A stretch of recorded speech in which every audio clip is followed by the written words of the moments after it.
Assalamualaikum warahmatullahi wabarakatuh. Hai, saya Nur Nabila Aisyah binti Muhammad Syukri.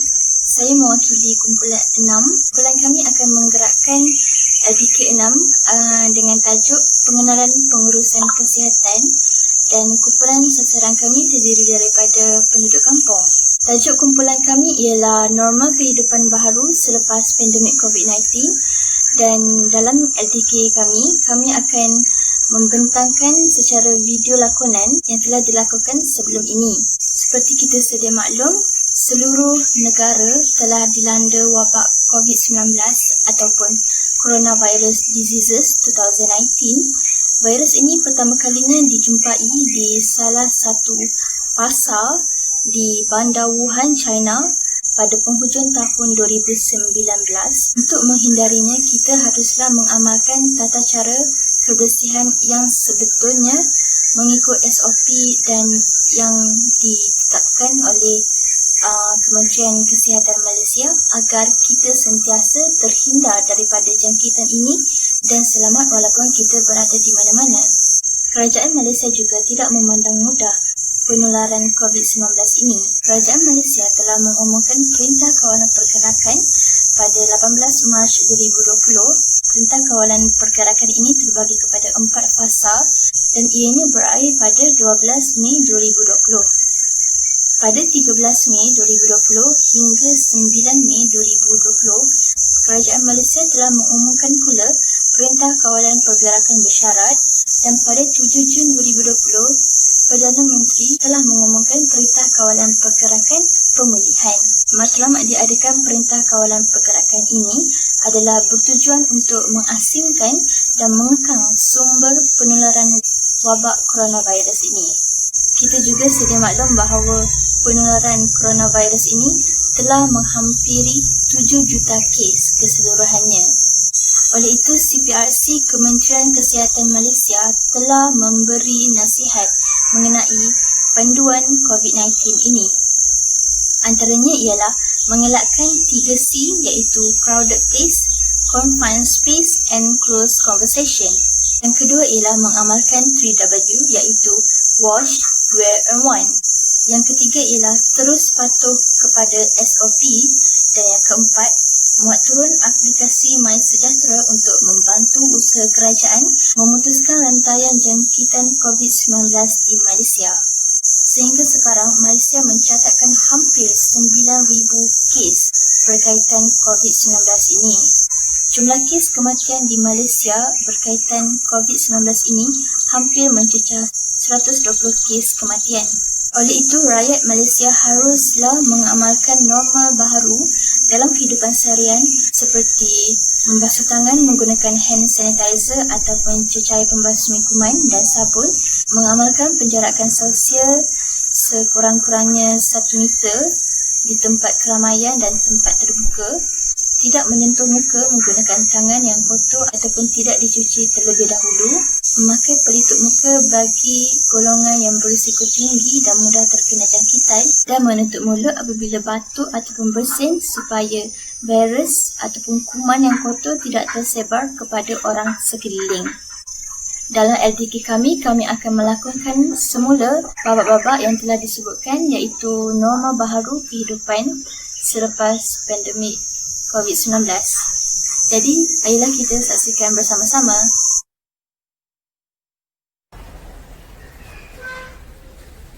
Senang. Macam bermotor je. Yang terlihat tu kan macam motor. Tahu tak? Cara untuk pakai boleh tangan dengan betul. Kami senang. Mari, saya ajar you. Letak sabun. Gosok tangan. Gosok setiap jari.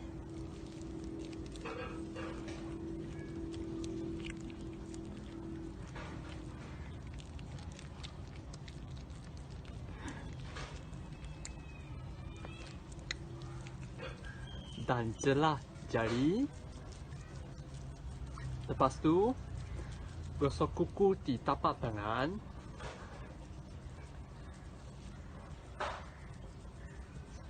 gosok belakang tangan.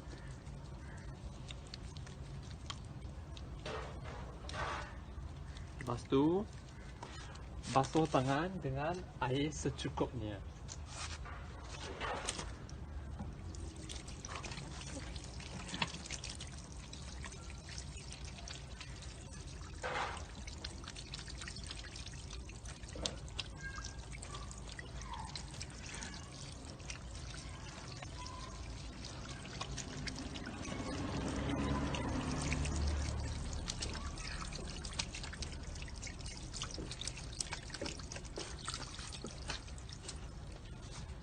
Lepas tu keringkan tangan dengan kain yang bersih.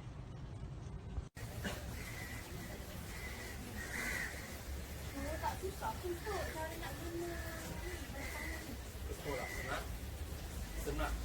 Kau tahu tak sekarang ni musim COVID? Ya, COVID-19 kan pula tu. COVID-19 tu apa tak penting.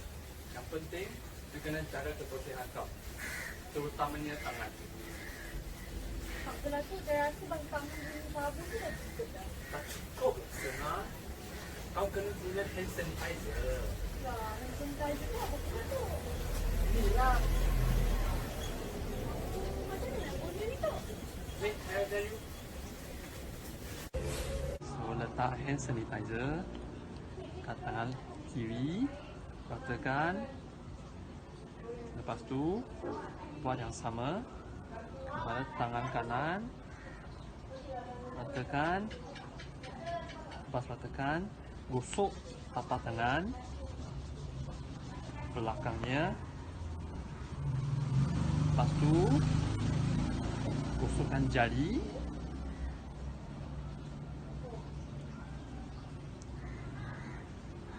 Semua jari. Lepas tu, celah jari. Last sekali, gosokkan ibu jari.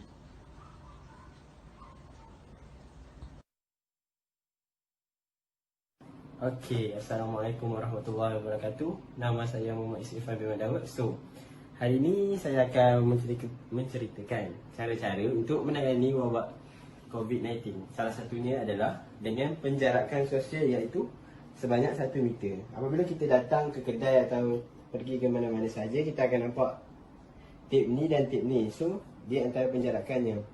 So, cara-caranya ialah ni saya akan tunjukkan demo. So, kita akan duduk di belakang garisan hitam ni dan orang yang depan akan duduk di hadapan garisan hitam. So, ini adalah jarak selamat antara kita dengan orang hadapan. Seterusnya ialah penjarakan di tempat makan. So, bila kita berada di tempat makan, ada SOP-nya tertentu. So, antaranya ialah ada tanda X di kursi. Sebagai contoh, kursi 3 ada tanda X di sini. So, kita tak boleh duduk di sini. So, kita duduk di sini dan di sini. Okey. Cara-cara ni ialah dengan orang seberang duduk di situ, kita duduk di sini. So, penjarakan yang selamat. So, kita perlu menjarakkan diri antara ni. Jangan duduk di sini pula. Okey. Okey, seterusnya ialah kita perlulah mengelakkan daripada pergi ke kawasan terbuka. Terbuka tu bermaksud kawasan yang ramai orang lah. So, untuk mengelakkan kita daripada kena wabak COVID-19. So, itu sahaja dari saya. Sekian, terima kasih. Assalamualaikum warahmatullahi wabarakatuh. Nama saya Muhammad Syamil Aiman bin Sasuddin. Saya daripada kursus kurikulum iaitu pengurusan diri. Okey, seperti yang kita maklum, wabak COVID-19 ini menjadi satu kehidupan normal baru dalam kalangan masyarakat. Oleh itu, saya ingin mengupas satu persatu beberapa soalan tentang pencegahan wabak yang menular di dunia pada hari ini. Pada hari ini, saya ingin melakukan beberapa siksa untuk menerangkan kepada semua tentang kepentingan dan cara yang betul untuk memakai penutup mulut dalam menghadapi wabak berbahaya ini. Hai, lapar perut ni ah. Tengok makanan kat ada apa. Allah, beras dah habis dah. Nanti beras ni nanti anak aku nak apa? Allah, kena kedai pula. Dia lah sama PKP ni kedai banyak tutup. Menyusahkan betul lah berasak dia ni.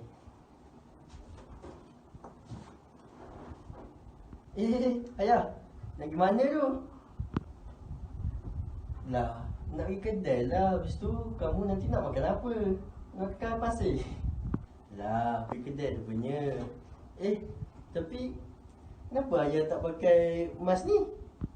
Lah, buat apa nak pakai mask tu? Dekat je pun, hujung sana pun. Bukan apa pun, bapak ni, ayah ni, kebal ni. Dulu belajar silat, kebal ni dulu. Serius lah ayah tak nak pakai mask tu. Mana mask tadi? Pakailah ayah. Ayah tu dah lah warga mask. Nanti kalau kena apa-apa, nanti siapa yang susah? Kamu cuba bagi tahu ayah apa kelebihan pakai mask tu. Pedih sangat. Okey lah, ayah duduk sekejap. Kamu ceritalah apa yang kepentingan sangat pakai mask tu. Okey lah ayah. Saya bagi tahu lah ayah apa kepentingan pakai mask ni. Okey. Mask ni functionnya untuk kita menghalang daripada kuman-kuman di mulut kita ni ataupun hidung kita untuk disebarkan kepada orang lain. Kalau ayah tak pakai mask, nanti ayah punya jangkitan akan terbebas ke orang lain. Sebab kita sekarang kita tak tahu yang kita ni sudah berjangkit dengan wabak COVID-19 ataupun tidak. Sebab kita kena kuarantin sekurang-kurangnya 14 hari. So kalau ayah tak pakai, jika kalau ayah disyaki ada penyakit corona, lepas tu ayah tak tahu pun ayah tak ada corona, atau ayah tak pakai mask, nanti semua orang akan berjangkit kalau ayah berkedai tu. Nanti siapa yang susah? Saya agak susah. Okey, ayah sekarang ni lebih pentingkan perut ayah yang lapar ataupun ayah lebih pentingkan nyawa ayah sendiri? Oh, begitu rupanya function mask ni. Ayah ingatkan tak ada function. Oh, penting juga mask ni. Kalau tak ada mask ni, nanti satu Malaysia lah kena wabak COVID-19 ni. Tapi ayah ni maklumlah, ayah ni dah berumur, mana tahu nak pakai alat-alat gadget macam ni. Cuba kamu tunjukkan macam mana nak pakai benda ni. Oh, gitu. Alah ayah, bukan susah sangat pun nak pakai face mask ni, senang aja. Okay, sini saya ajarkan ayah pakai face mask. Gulungkan mask tu. Okay, mask ni kita kena pastikan yang biru ni dekat depan, bukan kat belakang. Kalau pakai macam ni tak ada function je. Sebab yang biru ni dia fungsi dia untuk tapis kita punya virus-virus tu. Okay, cara nak pakainya, ayah kena pastikan yang besi kat atas ni, kalau ayah picit dalam dia akan kena kat sini. So yang besi ni pastikan ini kat atas. So ayah pegang macam ni, kepit macam ni. Ayah buka dulu kepit. Lepas tu ayah ketik kat hidung ni. Macam ni dah pakai mask yang betul ya. Kalau ayah buat tak keluar ya. Tak keluar dia punya ni. Kalau saya ambil lighter ya, tiup-tiup lighter tu mesti tak terpadam. Macam ni dah pakai mask. Cuba ayah try pakai mask pula. Oh, senang je dia punya pakai mask ni. Ayah ingat susah sangat pakai mask ni. Cuba ayah try pakai jap. Oh, senang je dia pakai mask ni. Handsome tak ayah? Kalau ayah tahu daripada awal tadi ayah pakai mask dah. Dah lah, daripada borak kamu macam ni, ayah dah lapar ni. Ayah nak beli beras lah.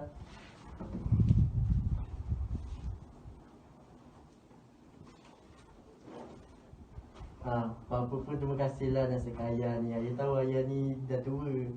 So, kamu ada nak kirim apa-apa tak? Begitulah kisah tadi. Menarik bukan kisah tadi? Okay, kesimpulannya, kita sebagai rakyat yang berdedikasi, kita haruslah mematuhi yang telah ditetapkan oleh Kementerian Kesihatan kita, iaitu kita mestilah memakai mask sebelum kita pergi keluar ke mana-mana. Walaupun kita nak pergi membeli barang, nak pergi rumah jiran sebelah aja, kita kena pakai mask juga. Okay, sekian. Terima kasih. Zamli, semenjak KP ni aku tengok pengurusan suara dah semakin tak teratur. Sebab aku tengok lantai kan, kotor kan, sarang-sarang dia kan. Betul lah tu Aran kan. Masa makcik, pakcik ustaz ni pun makin tua kan. So tak ada masa nak jaga semua ni. Zamli, kau batuk tu salah lah. Kau dah tak tutup dengan apa-apa. Kau nak tahu tak? Korang nak tahu? Terdapat 3 etika batuk yang salah. Dan terdapat 3 etika batuk yang betul. Pertama sekali, batuk tanpa menutup apa-apa. Contoh macam kau buat tadi. Lepas tu yang kedua, batuk menggunakan kepala tangan, tutup menggunakan kepala tangan macam ni. Dan yang ketiga, batuk tutup menggunakan telapak tangan. Lepas tu 3 etika batuk yang betul ialah batuk menutup menggunakan mas mulut ni. Tutup macam tu. Lepas tu batuk tutup menggunakan dengan baju macam ni. Dan yang terakhir ialah batuk menutup menggunakan tisu ataupun tuala.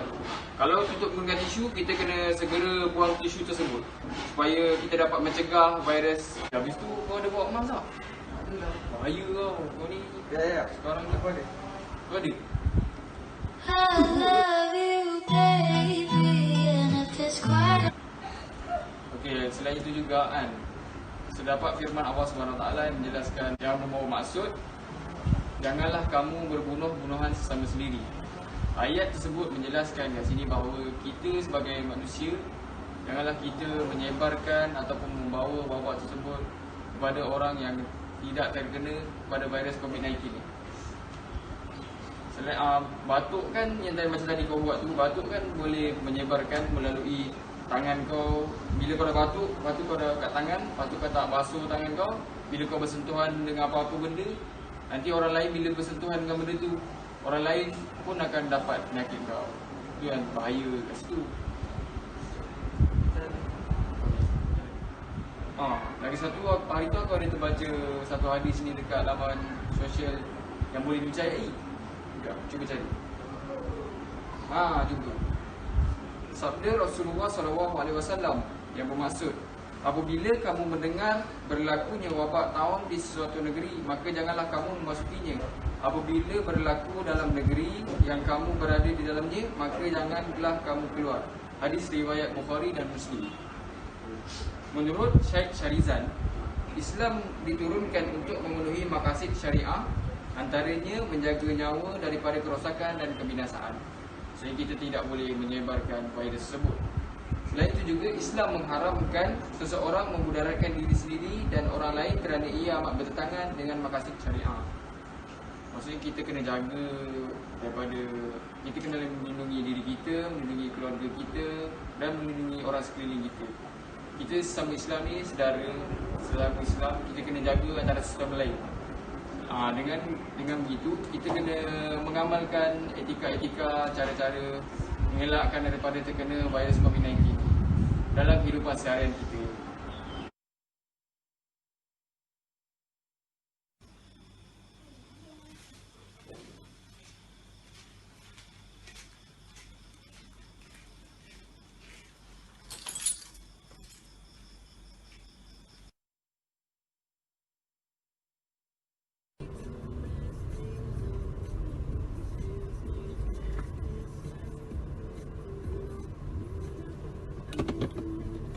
Okey, dah sampai Jom turun.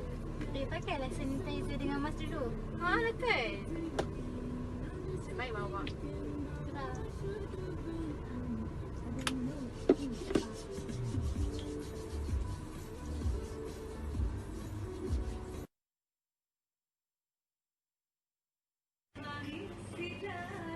Apa lagi tak ada ni?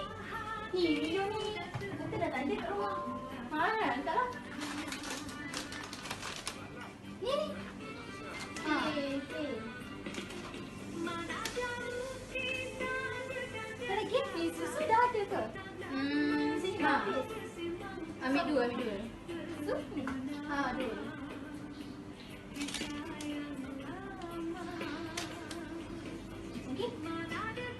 Kat dia semua dah ada. Malam ni makan sardin tak? Boleh juga, ambil dah dua.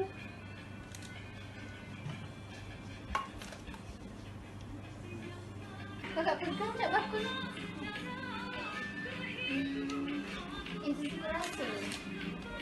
Tak payahlah.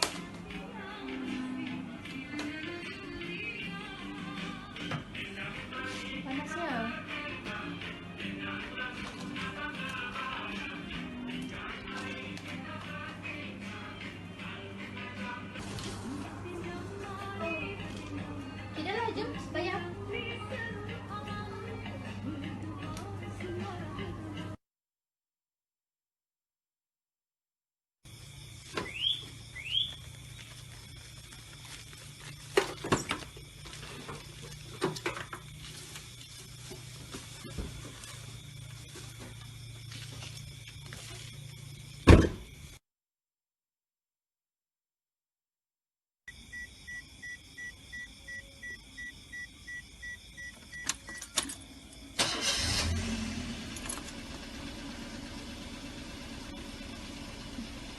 ada sanitizer tangan tu. Tadi kan kita sentuh banyak barang kat kedai. Tangan kotor. Nanti banyak kuman lah. Haa kan?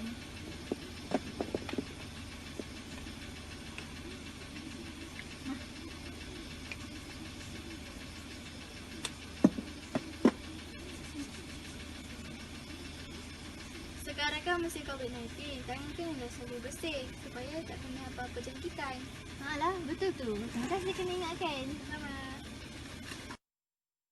Hai, saya Nabila Ansyah. Di sini saya ingin menegaskan bahawa jangan sesekali menyentuh muka anda menggunakan tangan yang kotor ataupun tidak dibasuh terlebih dahulu menggunakan hand sanitizer ataupun cecair pembasmi kuman dan juga sabun supaya dapat mengelakkan penyebaran virus dan juga kuman-kuman yang berbahaya.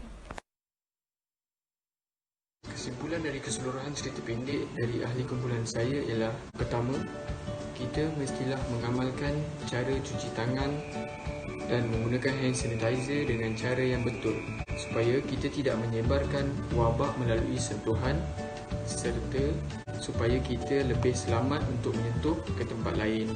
Seterusnya, kita mestilah mengamalkan penjarakan sosial apabila kita berada di tempat-tempat yang dikunjungi oleh ramai orang.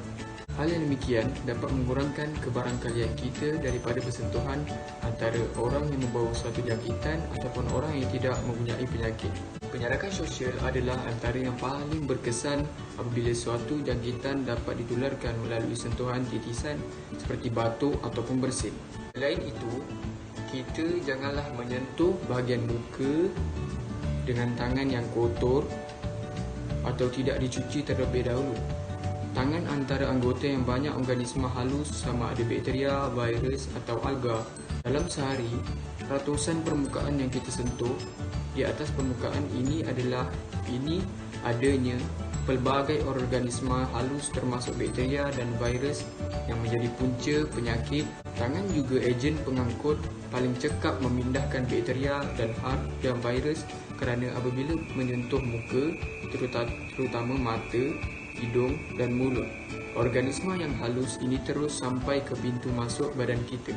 Kemudian, kita hendaklah sentiasa memakai mask muka apabila keluar dari rumah atau ke mana-mana sahaja tempat yang kita kunjungi. Tujuannya adalah untuk mengelakkan gejala tersebut daripada tersebar kepada orang lain. Topeng muka yang dicadangkan ialah jenis topeng muka pembedahan 3 lapisan atau yang lebih baik seperti N95 dan sebagainya. Namun begitu, adalah dinasihatkan agar mereka yang bergejala supaya tidak keluar ke tempat awam. Sebaliknya, tinggal sahaja di rumah. Tambahan pula, kita mestilah batuk dan bersin dengan cara yang betul. Kerana apabila batuk dengan cara yang betul, kita dapat mengelakkan orang sekitar kita atau orang sekeliling kita daripada dijangkiti wabak penyakit yang kita bawa. Orang sekeliling kita juga akan berasa selesa apabila berbual dan berborak dengan kita. Akhir sekali, walau di mana juga kita berada, tidak kira kawasan luar bandar maupun di bandar, hendaklah mengamalkan setiap langkah-langkah bagi mengelakkan penularan wabak COVID-19 daripada tersebar di negara kita.